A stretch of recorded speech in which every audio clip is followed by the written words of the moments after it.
안녕하세요. 글봄입니다. 이번에 녹음을 하면서 정말 다양한 역할을 하게 됐는데 약간은 오글거림 주의하시고요. 그럼 세 번째 이야기 시작하겠습니다.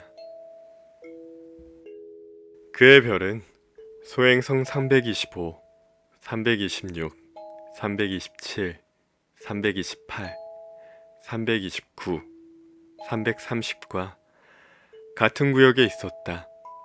그래서 그는 우선 그 별들을 방문하여 일자리를 찾아보고 견문을 넓히기로 했다. 첫 번째 별에는 왕이 살고 있었다. 왕은 주홍빛 천과 흰 담비 가죽으로 만든 옷을 입고 아주 단순하면서도 위험 있는 왕자에 앉아 있었다. 신민이 하나 오는구나. 왕은 어린 왕자를 보고 소리쳤다. 어린 왕자는 의아스럽게 생각했다. 한 번도 나를 본 적이 없는데 어떻게 알아보지? 왕들에게는 세계가 아주 단순하게 되어 있다는 것을 어린 왕자는 몰랐던 것이었다. 왕에겐 모든 사람이 다 신민이다.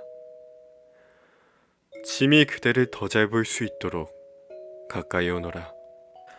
왕은 드디어 어떤 사람에게 왕노릇을 하게 된 게 아주 자랑스러워 이렇게 말했다. 어린 왕자는 눈을 들어 앉을 자리를 찾아보았으나 별은 화려한 가죽 망토로 뒤덮여 있었다. 그래서 그는 서 있었고 피곤해서 하품도 나왔다. 어전에서 하품은 예의에 어긋나는 짓이다. 군주가 말했다. 짐은 그대에게 일을 그만오라. 저는 하품을 참을 수가 없어요. 어린 왕자는 어쩔 줄 몰라 하며 대답했다. 먼 길을 여행하느라 잠을 못 잤다고요. 그럼 계속 하품을 하여라. 왕이 말했다. 짐은 하품하는 사람을 본 적이 없다. 하품은 참 신비로운 것이구나. 자, 다시 하품을 하여라. 명령이다.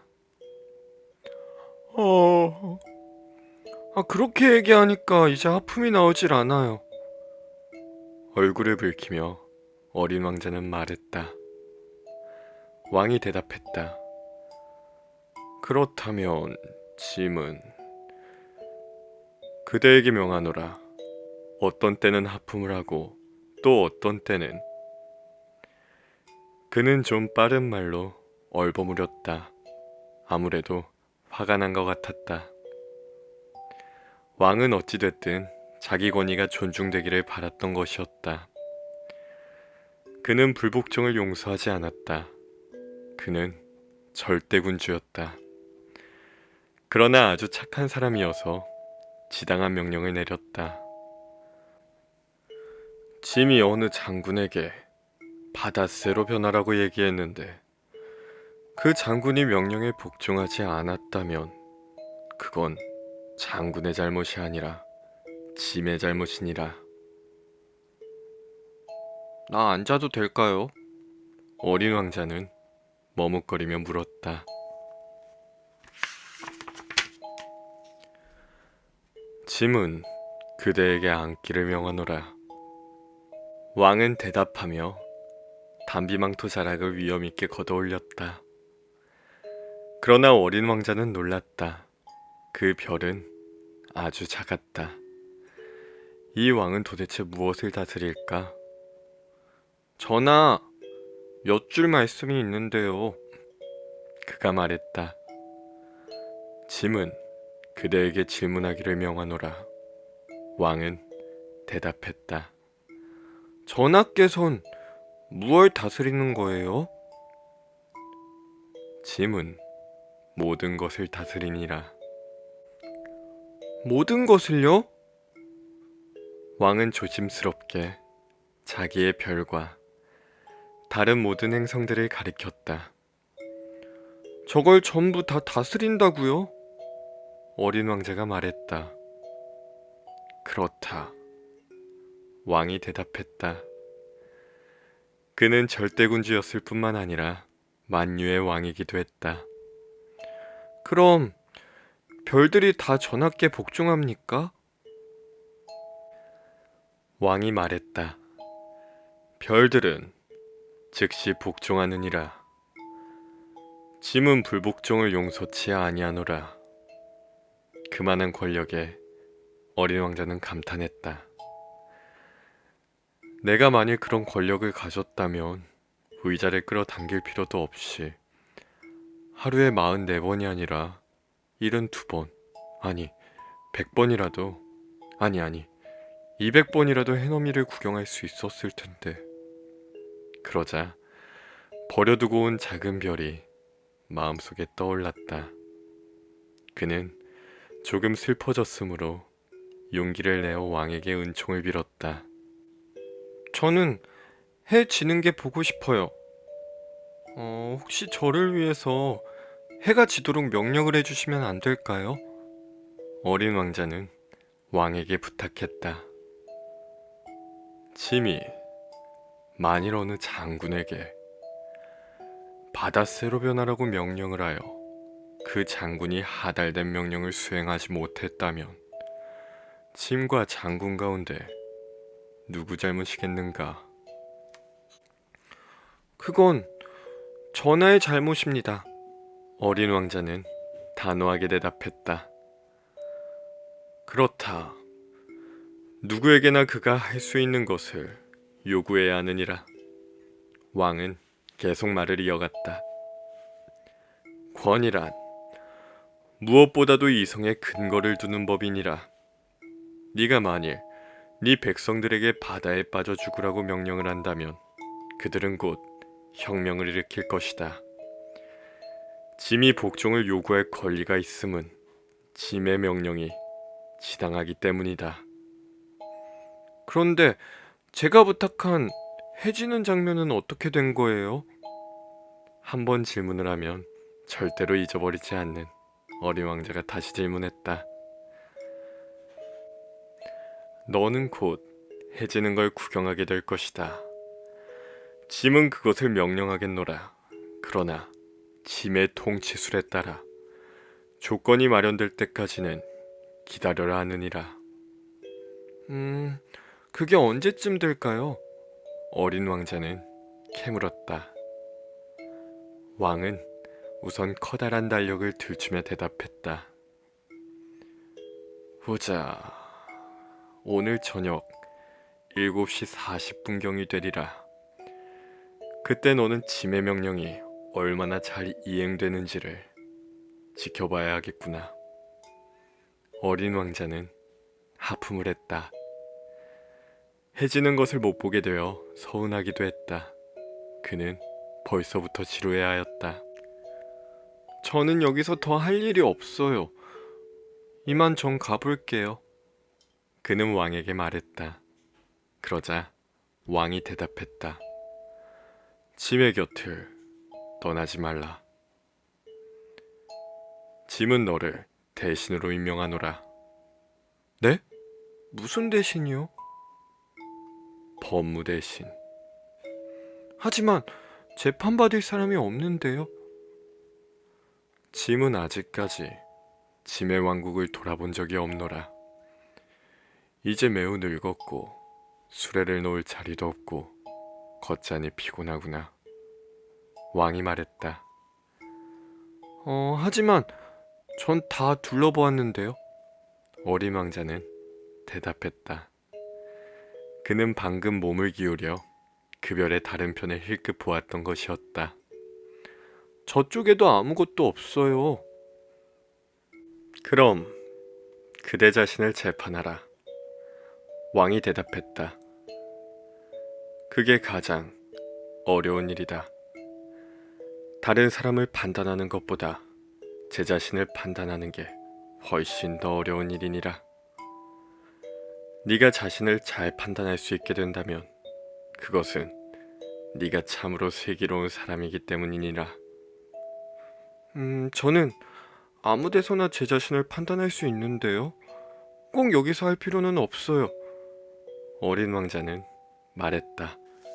그러자 왕이 대답했다. 짐의 별 어딘가에 늙은 쥐 한 마리가 있는 게 확실하다. 밤이면 쥐 소리가 들리노라. 너는 그 늙은 쥐를 재판할 수 있다. 이따금 그 쥐를 사형에 처할 수도 있느니라. 그러면 쥐의 생명은 너의 재판에 달려있노라. 허나 그때마다 너는 내 특사를 내려 그 쥐를 아끼도록 하라. 이 별에 한 마리밖에 없으니 말이다. 저는 사형 선고를 좋아하지 않아요. 이제 진짜 가야겠네요. 어린 왕자는 대답했다. 가지 마라. 왕이 말했다. 어린 왕자는 준비를 다 마쳤지만 늙은 군주를 마음 아프게 하고 싶지 않았다. 전하의 명령이 어김없이 복종되길 원하신다면요. 제게 지당한 명령을 내려주세요. 예를 들어 1분 안에 떠나라고 명령하실 수 있을 거예요. 제 생각으론 조건이 다 마련된 것 같아요. 왕이 아무 대답도 하지 않는 걸 보고 어린 왕자는 잠시 주저했다.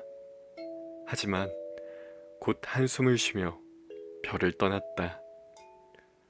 짐은 그대를 대사로 임명하노라. 왕은 서둘러 소리질렀다. 위험이 가득 서려 있었다.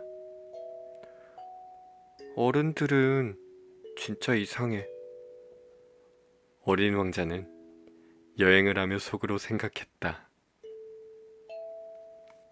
두 번째 별에는 허영쟁이가 살고 있었다. 이야, 나를 찬미하려고 또 한 사람이 찾아오는구만. 허영쟁이는 멀리 어린 왕자를 보자 소리쳤다. 허영쟁이들에게는 다른 사람들이 모두 찬미자로 보이기 때문이다. 안녕하세요. 어린 왕자가 말했다. 아저씨는 이상한 모자를 쓰고 계시네요. 담례를 하기 위해서지.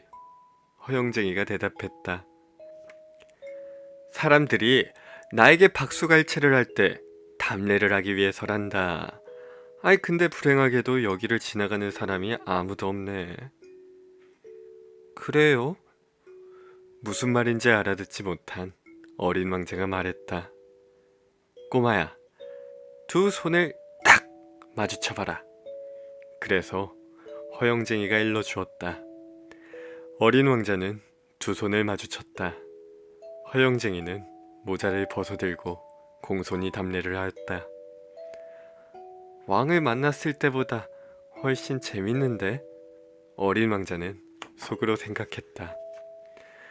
그래서 그는 두 손을 다시 마주치기 시작했다. 허영쟁이는 모자를 들어올려 담례를 계속하였다. 5분 동안 실습을 하고 나니 어린 왕자는 이 단조로운 놀이에 실증이 나기 시작했다. 근데 모자를 떨어뜨리면 어떻게 해야 돼요? 그러나 허영쟁이는 그 말을 듣지 못했다. 허영쟁이들은 칭찬하는 말밖에는 듣지 못하는 것이었다. 너는 정말로 나를 숭배하니? 그는 어린 왕자에게 물었다. 숭배한다고요? 숭배한다가 무슨 뜻이에요? 숭배한다는 건 내가 이 별에서 가장 잘생겼고 가장 옷을 잘 입고 가장 부자고 지식이 가장 많다고 인정해주는 뜻이야. 하지만 이 별에는 아저씨 혼자뿐이잖아요. 꼬마야, 넌 날 기쁘게 해줘야 돼. 아무튼 날 숭배해다오. 난 아저씨를 숭배해요. 어린 왕자는 어깨를 약간 으슥거리며 말했다. 하지만 이게 아저씨한테 어떻다는 거예요? 그리고 어린 왕자는 그 별을 떠났다. 어른들은 좀 이상한 것 같아. 여행을 하는 동안 어린 왕자는 속으로 이렇게 생각했다. 다음 별에는 술꾼이 살고 있었다. 이번 방문은 아주 짧았지만 어린 왕자를 깊은 우울에 잠기게 했다. 거기서 뭐 하시고 계시는 거예요? 빈 병 한 무더기와 가득 찬 병 한 무더기를 앞에 놓고 말없이 앉아있는 술꾼을 보고 어린 왕자는 물었다. 마시고 있지. 술꾼은 침울한 표정으로 대답했다. 왜 마셔요? 어린 왕자가 물었다. 잊으려고. 무얼 잊어요? 어린 왕자는 벌써 그를 불쌍하게 여기며 캐물었다. 내가 부끄러운 놈이란 걸 잊으려고. 술꾼은 고개를 떨어뜨렸다. 뭐가 부끄러우시죠? 어린 왕자는 그를 도와주고 싶어 자세히 물었다. 나는 술을 마신다는 게 부끄러워.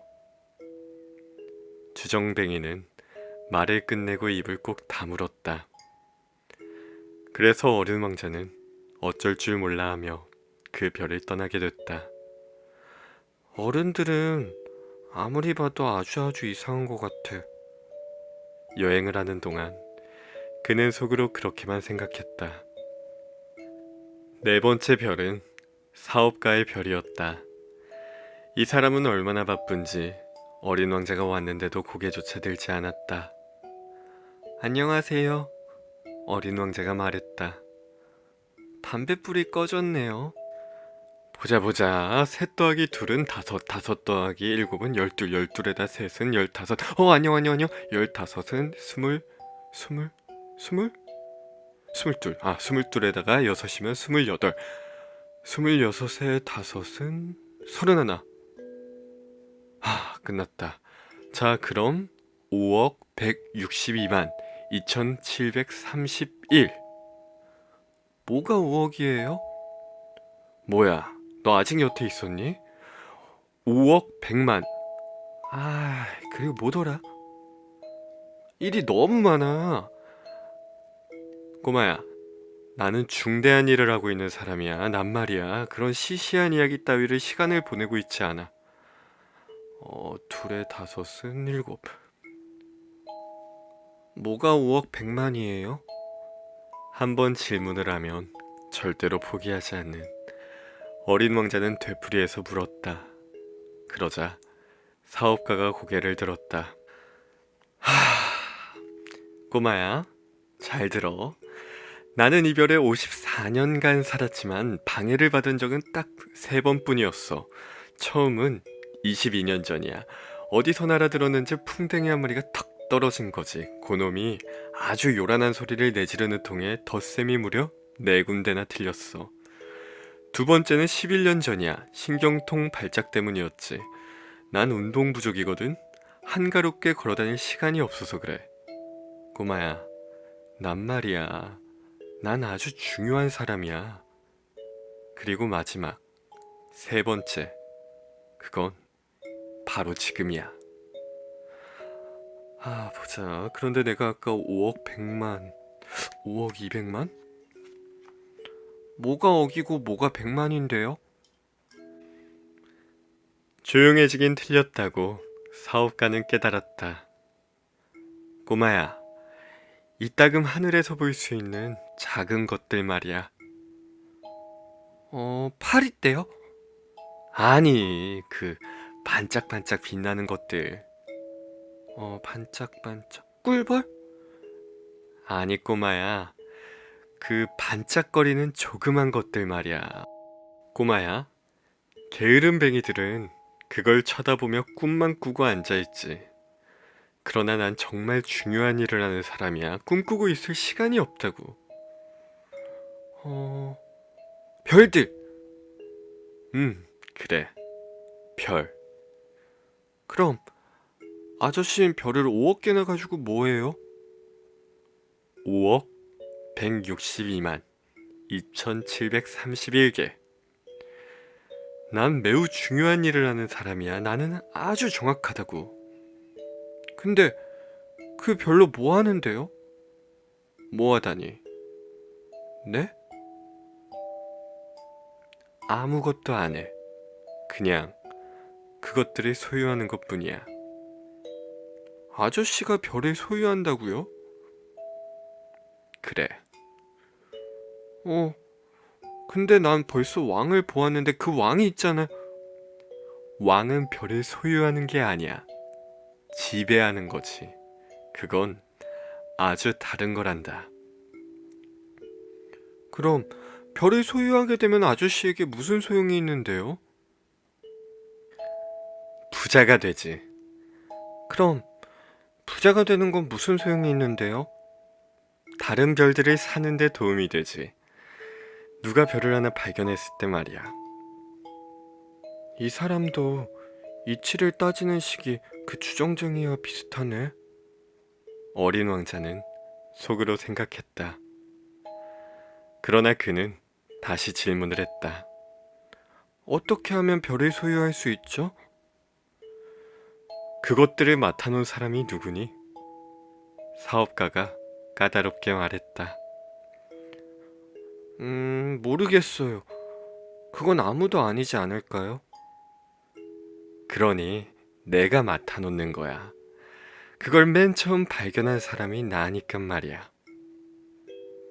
그걸로 다 되는 거예요? 그럼 물론이지.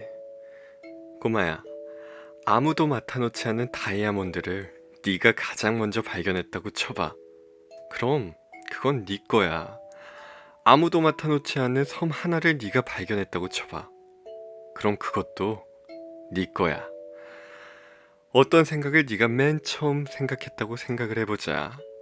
그럼 넌 그걸로 특허를 낼 수가 있어. 그 생각은 네가 맡아놓은 거야. 그건 나도 마찬가지고. 나보다 먼저 별을 갖겠다고 맘먹은 사람이 하나도 없으니까 그 별은 내 소유야. 맞아요. 그건 사실이에요. 근데 그걸로 뭘 어떻게 하는데요? 어린 왕자가 말했다. 그 별들을 관리하는 거지. 별을 세고 그리고 또 세는 거야. 이건 무척 어려운 일이란다. 그러나 난 아주 중요한 일을 하는 착한 사람이야. 사업가가 말했다. 어린 왕자는 그래도 시원치가 않았다. 내가 머플러를 하나 가졌다면요. 나는 그걸 목에 감고 다닐 수 있어요. 그리고 내가 꽃을 하나 가졌다면요. 난 그걸 꺾어 가지고 다닐 수가 있어요. 근데 아저씨는 별들을 갖고 다닐 수가 없잖아요. 없지. 근데 은행에 맡겨놓을 순 있어. 그게 무슨 말이에요? 그건 종이에 내가 가진 별들의 숫자를 적는다는 뜻이야. 그 다음 나는 종이를 서랍 속에 넣고 자물쇠를 채워두는 거지. 그게 다예요? 그게 다야. 진짜 재미있다. 어린 왕자는 생각했다. 꼭 시 같아. 하지만 별로 중요한 일은 아닌 것 같은데. 어린 왕자는 중대한 일이라는 것에 대해 어른들과는 생각이 달랐다. 나는요, 그는 다시 말했다. 나는 꽃을 하나 가지고 있어요. 그리고 거기에 매일매일 물을 줘요. 화산 3개도 가지고 있는데 그건 주일마다 청소를 해요. 불 꺼진 화산도 있거든요. 근데 청소하는 김에 같이 청소해요. 지금은 죽은 화산이지만 나중에 누가 어떻게 될지 누가 알아요. 그것들을 내가 가지고 있는 건 화산한테도 이롭고 꽃한테도 이로운 일이지만 아저씨는 별들한테 이로울 게 없어요.